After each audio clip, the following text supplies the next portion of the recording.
सबसे पहले बात करेंगे हरियाणा के हिसार की चौधरी चरण सिंह हरियाणा एग्रीकल्चर यूनिवर्सिटी में स्टूडेंट्स पर लाठीचार्ज की घटना का पूरा सच और सामने आ गया है। बता दें कि यूनिवर्सिटी प्रशासन की तरफ से वो फुटेज जारी किया गया है जिसमें स्टूडेंट्स सिक्योरिटी से जुड़े लोगों पर पथराव करते हुए नजर आ रहे हैं और यूनिवर्सिटी की संपत्ति को नुकसान पहुंचाते हुए नजर आ रहे हैं। इसी पर ज्यादा जानकारी के लिए यूनिवर्सिटी के डीन पीजी कमल दत्त से खास बातचीत की है total news associate editor doctor Mahesh Kumar ने।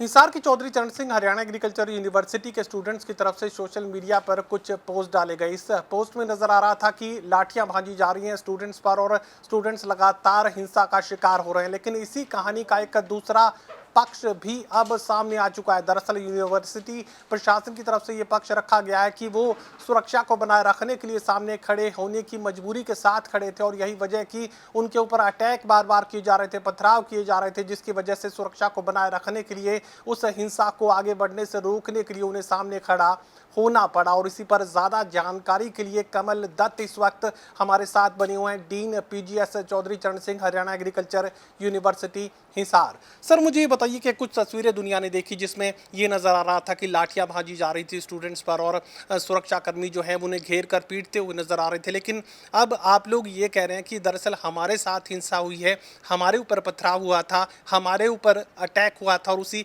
अटैक से बचने की कोशिश में यूनिवर्सिटी प्रशासन को सामने खड़ा होना पड़ा। नहीं, ये सिचुएशन ऐसी ही थी क्योंकि बच्चे ऑलमोस्ट तैयार हो गए थे हमारे पास।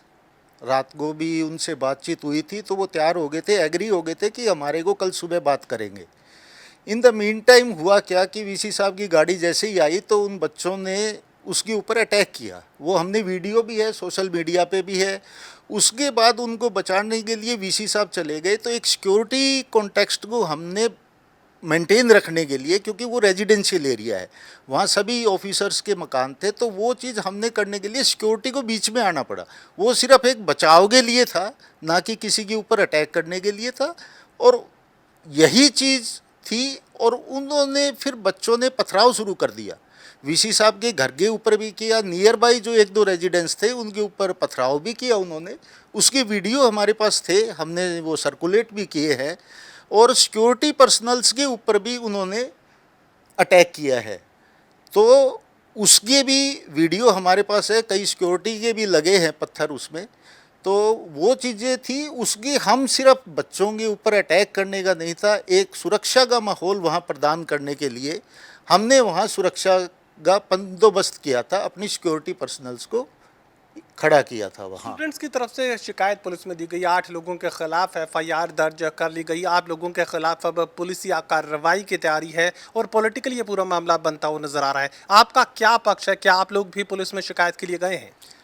नहीं, हमारे पास भी शिकायत है, सिक्योरिटी पर्सनल से भी है और दूसरे जो भी है शिकायत आई हुई है, क्योंकि ये बच्चे अपने हैं, बच्चे हमारे साथ ही है, हमारे अपने बच्चे हैं।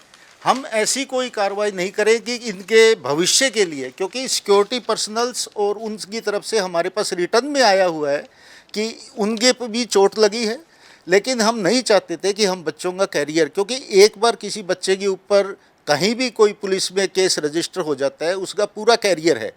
बच्चों ने ये गलती की है कि भाई उन्होंने चलो वहाँ एफआईआर की है, लेकिन हम जानबूझ के इस चीज़ को अवॉइड कर रहे थे कि हम बच्चों के ऊपर किसी टाइप का कोई कानूनी कार्रवाई ना करें, क्योंकि बच्चों के आगे इनके एडमिशन होने हैं, आगे और कहीं इनकी जॉब अपॉर्चुनिटी मिलनी है, किसी बच्चे को विदेश जाना है, तो ये चीज़ें कहीं ना कहीं उनकी पुलिस वेरिफिकेशन में आती है। इन चीज़ों को हमने अवॉइड करने के लिए अभी ऐसा कुछ कदम नहीं उठाए।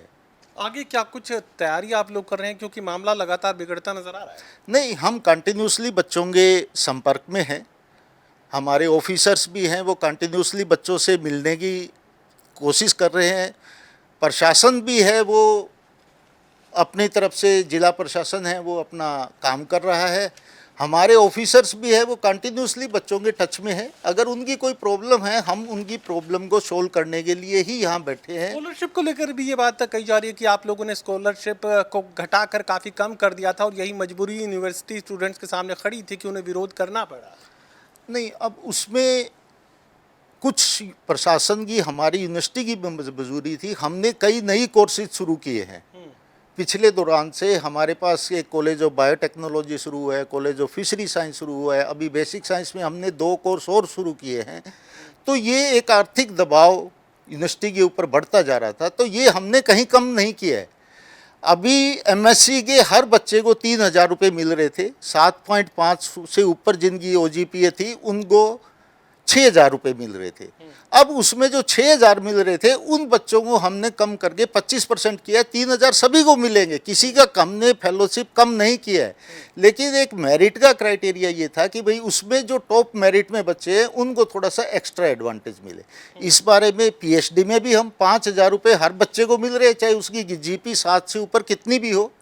टॉप में जो 25% बच्चे हैं उनको 10,000 रुपये दे रहे हैं। चलिए, इस से ये बात कही जा सकती है कि पुलिस के सामने यूनिवर्सिटी दरअसल आगे इसलिए अपना पक्ष नहीं रख रही थी क्योंकि उन्हें लगता था कि यूनिवर्सिटी स्टूडेंट्स के करियर का सवाल है, उनकी ज़िंदगी ख़राब हो सकती है अगर पुलिस में किसी भी तरह की एफआईआर उनके खिलाफ की गई। तो फिलहाल आप देख सकते हैं कि यहाँ पर जो शिकायतें हैं वो सुरक्षा कर्मियों की तरफ से पुलिस को दी गई हैं। यूनिवर्सिटी प्रशासन हाल फिलहाल ये चाहता है कि किसी भी तरह की एफआईआर यूनिवर्सिटी स्टूडेंट्स पर नहीं की जाए, समझाने मनाने की कोशिशें दरअसल की जा रही हैं। लेकिन उसके साथ ही यूनिवर्सिटी प्रशासन ये ज़रूर यहाँ पर स्पष्ट करता हुआ नजर आ रहा है कि उनके ऊपर अटैक किया गया था, उनके ऊपर पथराव किया गया था, संपत्ति को नुकसान पहुँचाने की कोशिश की गई थी और यही वजह की स्टूडेंट्स की तरफ से सीसीटीवी कैमरास भी तोड़ दिए गए। सहयोगी कमल के साथ doctor Mahesh Kumar, total news, Hisar.